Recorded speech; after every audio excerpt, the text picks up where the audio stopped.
"Mom, look at my new dress," my 8-year-old daughter Mia exclaimed as she twirled in her pink flower girl dress. Her eyes sparkled with excitement. She was thrilled to be part of her Aunt Sarah's wedding. "You look beautiful, sweetheart," I said with a warm smile, though my heart clenched just a little. Mia was adopted, and while she was my entire world, my family had never fully accepted her. "My name is Anna. I'm 35 years old, and I'm a single mother by choice. 5 years ago, when I first met Mia at the orphanage, I knew instantly that we were meant to be a family. But my parents and my sister Sarah never shared my enthusiasm." "A Chinese girl?" Sarah had once scoffed, her voice dripping with disdain. "Couldn't you at least adopt someone who looks more like us?" "Mia is Korean," I corrected for what felt like the 1000th time. "And she's perfect just the way she is." Sarah's wedding was fast approaching, and the only reason Mia and I had even been invited was because our mother had insisted. Sarah was marrying James, the son of one of the wealthiest businessmen in the city. The day before the wedding, during the rehearsal, I noticed something was off. The bridesmaids whispered among themselves, throwing judgmental glances at Mia. I approached Sarah during a break, lowering my voice. "Is everything okay?" She barely looked at me. "James's parents are concerned," she muttered. "They think an adopted Asian girl will ruin the family photos." I blinked, trying to process her words. "Excuse me?" She let out an exasperated sigh. "Look, Anna, it's bad enough that you've always been different." A chill ran down my spine. "Different? What do you mean?" Sarah turned to face me fully, her eyes glinting with something cruel. "Oh, come on. Everyone knows you don't look like anyone in our family. Mom and Dad have always felt uncomfortable about it." Her words hit me like a punch to the gut. It was true that I never quite looked like them. My skin was darker, my hair clear, but I had always chalked it up to recessive genes. "You're being ridiculous," I said, though my voice trembled. She crossed her arms. "Whatever. Just keep your adopted daughter out of the way tomorrow." That night, as I tucked Mia into bed, she looked up at me with troubled eyes. "Mom, why doesn't Aunt Sarah like me?"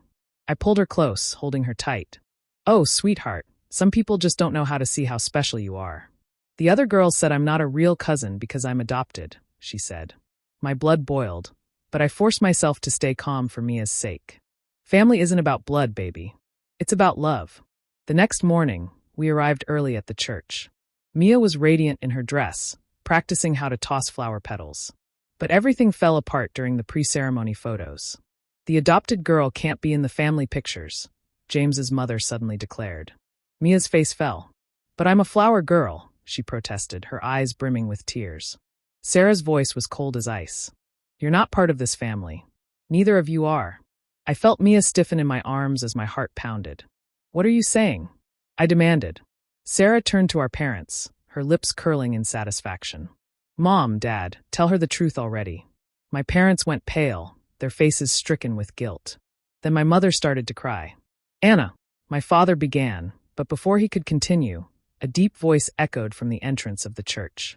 "He's right. You were never part of this family." Everyone turned. A tall man, around 60, impeccably dressed in a tailored suit, stood at the door. His features were strikingly familiar, like looking at a masculine version of my own. "Who are you?" Sarah demanded, her voice sharp with irritation. The man smiled slightly, but his piercing gaze was locked on me. "My name is Richard Vernon, and Anna is my daughter."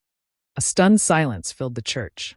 My mother swayed on her feet before collapsing in a dead faint, while my father, the man I had believed to be my father, went pale as a ghost. "This is ridiculous," Sarah shrieked, her voice rising in hysteria. "You're ruining my wedding." But Richard Vernon remained calm. He strode toward us, pulling an envelope from his jacket. "I have DNA test results, legal documents, and the full story they've hidden from you for 35 years. Mia squeezed my hand, her small fingers gripping mine tightly. "Mom, who is that man?" she whispered. Before I could answer, my mother, now fully conscious, let out a strangled cry. "You have no right to be here," she screamed. "We had a deal." Richard's expression hardened. "The deal," he said coldly, "was that you would never see me again. I stayed away until Anna turned 35. She had a birthday last week, and my mind was spinning. Deal? What deal are you talking about?" I asked. "Perhaps we should discuss this in private," Richard suggested. "No," Sarah snapped. "This is my wedding. I want you and your so-called daughter to leave now." Richard turned his gaze on her, and for the first time, I saw real fear in my sister's eyes. "Miss," he said evenly, "I am the CEO of Vernon International. Your future father-in-law works for me. Are you sure you want me to leave?" James's parents turned deathly pale. You're Richard Vernon?" James's mother whispered in shock. Richard ignored them and looked back at me. "Anna," he said gently, "I know this is overwhelming, but your biological mother, my late wife, Isabella, would have wanted you to know the truth today." My heart pounded. "I don't want to hear any of this," I said, my voice shaking. I scooped Mia into my arms. "Let's go, sweetheart." "Wait." Richard pulled out a worn photograph from his wallet and held it out to me. "Just look at this." I hesitated, then took it. The image was of a breathtaking woman with the same curly hair and warm brown skin that reminded me of mine. She was holding a baby. My breath caught. It was like looking in a mirror. "Your mother died just hours after giving birth to you," Richard explained, his voice heavy with sorrow. I was shattered. "I made the mistake of trusting your nanny, the woman you now call your mother. She offered to raise you as her own. I was drowning in grief and signed the papers. It was for the best." My adoptive mother cried. "You were a mess, drinking yourself into oblivion." Richard's eyes burned with fury. "So you stole my daughter. You erased every trace of Isabella from her life." The church filled with hushed murmurs as the wedding turned into a full-blown scandal. Mia tugged at my sleeve. "Mommy, he's like us, isn't he?" she whispered. "He was looking for you, just like you looked for me." Her words hit me like a revelation. I turned to the family that had raised me, the family that had always made me feel like an outsider. Then I looked at Richard, whose eyes mirrored mine, whose skin matched mine. I exhaled sharply. "Let's go." Sarah let out a bitter laugh. "Of course, just run away. You and your little charity case never belonged here anyway." I turned to her one last time, my voice steady.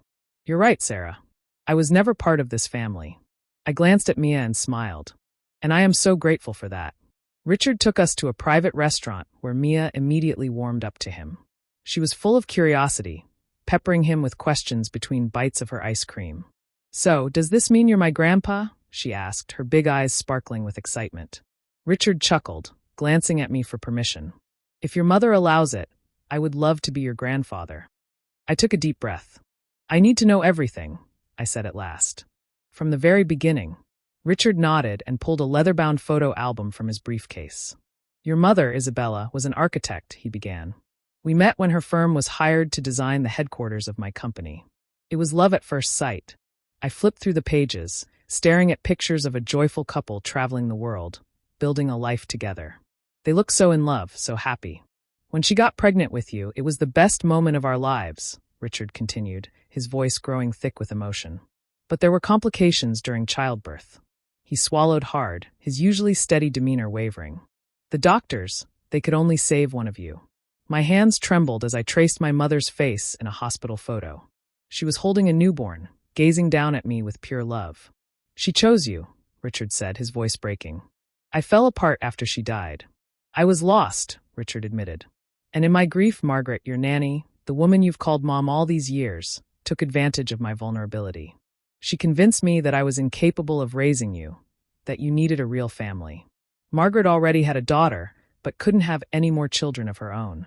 She told me that what she really wanted was to give her daughter, Sarah, someone to be with, someone to fill the space left by the siblings she would never have. She said you needed a family to care for you, and Sarah needed a companion to grow up with."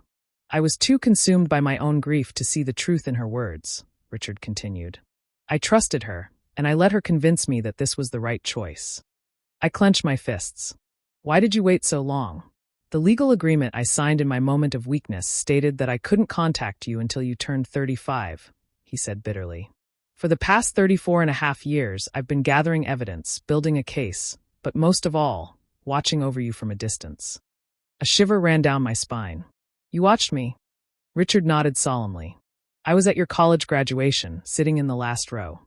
When you adopted Mia, I hired private investigators to make sure you were both safe. And when you opened your little bookstore, I was your first customer, though you didn't recognize me." Mia gasped. "Wait, the man with the sunglasses who buys books every month?" Richard smiled. "That was me. I couldn't be in your life, but I needed to be part of it in some way." I stared at him, the puzzle pieces of my life rearranging themselves in a way that finally made sense. My sister said, "You're not part of the family, and kicked my daughter out of her wedding. I murmured, lost in a memory that surfaced. The loan for the bookstore, the bank's quick approval. Richard gave me a guilty nod. Your business plan was solid, he said. But I may have pulled a few strings. My phone vibrated for the 100th time. Calls and messages from my adoptive family. I ignored them. What happens now? I asked. Richard leaned back, his voice gentle but firm. That's up to you. Legally, you are my heir. Vernon International will be yours someday. But more importantly, I want the chance to be your father and Mia's grandfather. Do I have to decide right now? I asked. Of course not. Take all the time you need. He hesitated before reaching into his briefcase. His fingers lingered for a moment before pulling out another envelope. His voice softened, almost reverent. Your mother left this for you. He spoke slowly, his words weighed with a mixture of regret and affection. She gave it to me before you were born. She told me sometimes she couldn't see the future clearly. She was afraid that she might not be there for you, afraid that she wouldn't be enough. She said it was just her own fear getting the best of her, but she wanted to be sure, just in case. Richard's hands trembled slightly as he continued, the weight of the memories making his voice crack. I remember how she looked at me, almost pleading, telling me that if anything ever happened to her, she wanted you to have this. I told her I might not be able to do it alone, that I might make mistakes raising you by myself. I feared I wouldn't be enough, and that terrified me. But I made her that promise anyway. Even though I was afraid, I knew I had to try. I couldn't let her down. Richard paused, closing his eyes for a moment as if gathering his thoughts. And now, I'm here, doing my best, trying to live up to the man she believed I could be, even when I doubted myself. With trembling hands, I opened the envelope. The paper inside was slightly aged, the ink faded, but the words were strong, filled with the depth of a mother's love. My dearest Anna, if you are reading this, it means I am no longer with you. I pray that I was wrong, that you never had to see this letter, that I lived to watch you grow into the incredible person I know you will become. But sometimes, in the quiet moments, I couldn't help but feel that my time might be shorter than I wanted. And if that is the case, I need you to know this. Every second I spent with you, from the moment I knew you were inside me, was the greatest joy of my life. Your father is a good man. I know he loves you, though sometimes it takes him time to find his way back to you. Please forgive him for the distance, for the silence that stretched between you. Love, when it is true, doesn't always know how to speak. It gets tangled in itself, lost in the spaces where it doesn't know how to reach. True love makes us do foolish things, and his love for you was always real. As my final wish, I want you to have something that is a piece of me, a place where you were meant to grow. The first house I ever designed, your birthplace. It belongs to you now. Live a full life there, Anna. Fill it with love, with laughter, with memories. And never, not for a second, doubt that you were loved beyond words. With eternal love, Mom. Inside the envelope was a key, cold and solid in my palm. And another piece of paper, its weight heavier than it should have been. The deed to the house. Richard's voice thickened with emotion as he spoke. This is where Isabella and I dreamed of raising you. I've kept it exactly as she left it, waiting for the day you'd finally come home. A week later, Mia and I moved in. Richard helped us transition, giving us space, but always making sure we knew he was there. For the first time in my life, I felt like I truly belonged. My adoptive family made several attempts to reach me in the days after the wedding. Missed calls, unread messages, voicemails filled with demands, guilt trips, and desperate pleas. I ignored them all. But Sarah wouldn't let it go so easily. One afternoon, while I was restocking shelves in my bookstore, the door burst open with a sharp chime of the bell. Sarah marched in, her heels clicking against the hardwood floor, her expression a mix of frustration and barely restrained fury. You owe me an explanation, she snapped, storming toward the counter. I didn't even look up from the books I was sorting. For what exactly? I asked. For ruining my wedding, she spat, slamming her hands down in front of me. I raised an eyebrow. The wedding still happened, didn't it? Sarah's mouth tightened. Yes, she admitted bitterly. But not the way it was supposed to be. James's parents are furious. Do you have any idea what you've done? They lost major business contracts with Vernon International. They're blaming me for all of it. I sighed and placed another book on the shelf. That's not my problem. Her eyes flashed with anger. You were my sister. That made me pause. I finally met her gaze, my voice steady. No, Sarah. You never let me be something. Her expression wavered for just a second, but pride held her back from admitting the truth. Instead, she scoffed, spun on her heel, and stormed out, the door slamming behind her. I watched her go, feeling nothing for the first time in my life. I was free from their expectations, their judgment, their conditions for love. And I didn't regret it. 6 months later, life has taken on a rhythm I never thought possible. Mia has flourished in ways I never imagined. She adores her grandfather. Richard picks her up from piano lessons, helps her with her homework, and spoils her relentlessly. The other day, he brought home a grand piano, claiming it was a necessary investment in her musical talent. "Grandpa, it's huge." Mia gasped, her eyes wide as she ran her fingers across the keys. "You can't expect a true musician to practice on anything less," Richard said with a playful grin, ruffling her hair. Their bond is effortless, natural, like they've known each other forever.